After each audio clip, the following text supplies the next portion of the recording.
Real estate sector आपको कैसा लग रहा है? क्योंकि अगर हम चाइना के देखें तो जो नंबर्स आए हैं वो काफ़ी ज़्यादा ल्यूक्रेटिव नहीं है। इंडिया का कैसा लग रहा है इस टाइम पे? कंचन जी, देखिए, इंडिया के रियल एस्टेट को चाइना से कोई लेना देना है ही नहीं। Indian real estate is largely a domestic consumption story. और यहाँ पे बहुत ज़्यादा इम्पैक्ट आता नहीं है। होम परचेज जो होता है काफ़ी हद तक एक इमोशनल डिसीजन होता है। और इस मार्केट में हमने देखा है कि यूजुअली जो रैलीज आती हैं वो बहुत ही ज़्यादा लंपी होती हैं। फिर ये 7-8 साल के लिए, 10 साल के लिए ये मार्केट जो है एक पर्टिकुलर रीजन के अंदर या हो सकता है पूरे कंट्री के अंदर एकदम डेड पड़ जाता है ये। तो ये हमने बहुत देखा है।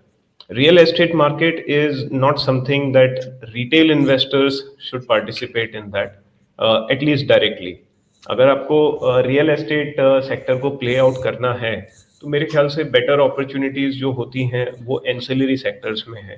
आप आप प्लाईवुड कंपनीज में इन्वेस्ट कर सकते हो, आप पेंट कंपनीज में इन्वेस्ट कर सकते हो, instead of directly investing into real estate development companies. क्योंकि वहाँ पे मुझे लगता है कि रिस्क बहुत ही ज़्यादा है और रिवॉर्ड्स उतने ज़्यादा नहीं हैं। अभी हमने देखा है कि डीएलएफ का नाम तो इलेक्टोरल बॉन्ड्स के अंदर भी आया है, ऑल्दो उसका इम्पैक्ट ज़्यादा नहीं है, बट है। ये जो सेक्टर है ये कैसे काम करता है हम सब जानते हैं। यहाँ पे प्राइस करेक्शन नहीं होता है। ये मेरे ख्याल से अकेला ऐसा सेक्टर है हमारी इंडस्ट्री, हमारी इकोनॉमी का, जहाँ पे हमें प्राइस करेक्शन देखने को नहीं मिलता है। तो मैं टाइम करेक्शन की बात कर रहा हूँ कि मार्केट बहुत अच्छा, अभी जैसे पिछले 2 साल से बहुत अच्छा चल रहा है। अब 2 साल के की ये रैली जो है कब तक चलेगी वी डोंट नो। हो सकता है अगले 2 साल और चल जाए, हो सकता है तीसरे ही साल में खत्म हो जाए मामला पूरा, कुल मिला के 1 साल और चले यहाँ से। और उसके बाद में आप देखेंगे कि मार्केट ऐसा नहीं कि नीचे आ जाएगा, बस पैसे का मूवमेंट इसके अंदर बंद हो जाएगा, लेकिन प्राइसेस नहीं टूटती हैं। उसका कारण ये है कि इस सेक्टर के अंदर हमारे यहाँ पे ब्लैक मनी बहुत ज़्यादा इन्वॉल्व है, and black money has got lot of patience, lot of patience. उनको कोई जल्दी नहीं होती है ब्लैक मनी को कि मैं अपनी कैपिटल का प्रीमियम एकदम अल्टीमेट जितना मैक्सिमम यूज हो सकता है उतना रिटर्न मैं उस पर कैलकुलेट करके मैं उतना तो डेराइव करूं ही करूं। Because usually black money is also recurring in nature. जिसके पास आनी है ब्लैक मनी वो आती ही है उसके पास धीरे धीरे, और रेगुलरली आती है। तो एक जो ट्रेट मुझे नजर आती है, अरुण जी कुछ कहना चाह रहे हैं। जी Arun ji. Real estate story तो मुझे लग रहा है जैसे अपना ये चाइना से कुछ लेना देना नहीं कि बरोबर है, लेकिन अपना पॉपुलेशन ही यहाँ है जो रियल एस्टेट को ड्रिवन दे रहा है। और मुझे तो पर्सनली ये लगता है कि रियल एस्टेट में गिफ्ट सिटी में बात कर रहा हूँ। गिफ्ट सिटी में आज से 2 साल पहले अहमदाबाद में गिफ्ट सिटी के पास एक बीघा, जो गुजरात में बीघा चलता है, एकड़ नहीं चलता, तो उसका प्राइस था 2-2.5 करोड़। आज 1 साल के बाद एक जो सौदा कल हुआ 13 करोड़ में। मतलब रियल एस्टेट में मुझे लगता है कि काफी, और डीएलएफ देखे जब से आर पावर के बाद डीएलएफ लिस्टेड हुआ था, तब तक के लिए अब तक डीएलएफ सिर्फ और सिर्फ 15-16 साल कंसोलिडेशन के बाद निकला। तो स्टॉक्स और रियल एस्टेट तो रुकने वाले नहीं। रियल एस्टेट में और तेजी आएगी मुझे लग रहा है, क्योंकि वहां पर इन्वॉल्वमेंट जो भी हो, ब्लैक मनी हो, लेकिन उनके प्राइस तो बढ़ ही जा रहे हैं। कभी भी रियल एस्टेट के प्राइस, आप एक बार कहीं फ्लैट ले लिया तो समझिए कि उसमें कम तो नहीं होने वाला, बढ़ने नहीं तो कोई बात नहीं, लेकिन कम नहीं होने वाला। तो रियल एस्टेट स्टॉक्स मुझे लगता है कि थोड़ा भी करेक्ट हो तो उसमें एक पैसा बेट बन सकता है, पैसा बन सकता है। बस यही जी ऐड जी, करना था कि आपका रियल पॉइंट एस्टेट स्टोरी, एकदम गिफ्ट सिटी वैलिड का है। भाव बता दिया। गिफ्ट सिटी में जी जी जी, 13 करोड़ आपका पे बिघा, मतलब यार इतना, वो कौन से लेवल पे फ्लैट बेचेंगे। राइट।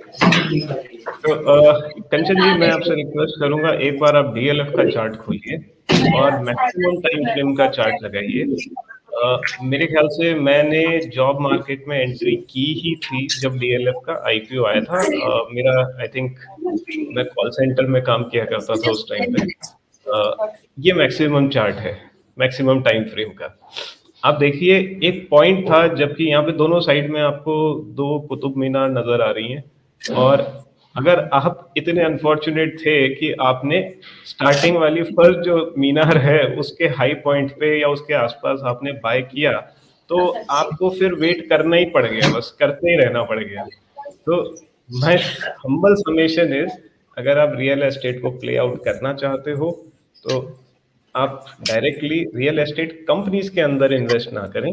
अरुण जी की बात से मैं सहमत हूं, अगर आपके पास इतना कैपिटल है, आप जमीन खरीदिए, आप फ्लैट खरीदिए, वहां पे आपको प्राइस करेक्शन देखने को नहीं मिलेगा। आई 100% agree with what he is saying. तो और उसका रीजन भी मैंने बता दिया है। लेकिन मुझे लगता है कि real estate companies stock market में जो लिस्टेड हैं, उनके अंदर इन्वेस्टमेंट जो है फंडामेंटल्स के बेसिस पे, मैं कहूँगा it's not a very good decision. अगर आपके पास कोई सिस्टम है, जैसे अगर मैं बात करूं कि मैंने खुद अभी रिसेंट पिछले 1 साल में, 1.5 साल में रियल एस्टेट कंपनीज के अंदर, स्टॉक्स के अंदर पैसा बनाया है, but that is through some mechanism. हमारे पास एक सिस्टम है जो हमें बताता है कि जो चल रहा है उसके अंदर आपको एंट्री लेनी है, और आपको फंडामेंटल्स को नहीं देखना है कि ये इस सेक्टर की है या उस सेक्टर की है, और कब आपको निकल जाना है। जब स्टॉक गिरने लगे तो निकल जाइए, आप इमोशंस को साइड में रखिए।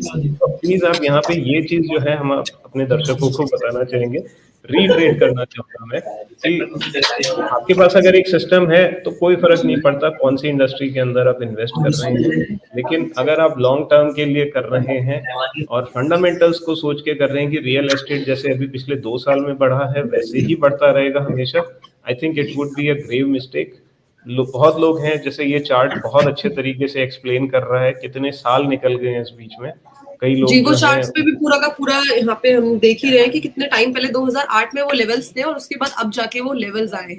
तो दोनों ही जी एक्सपर्ट की हमने राय ले ली है इस चीज में। आगे बढ़ते हैं और एक बार लेते हैं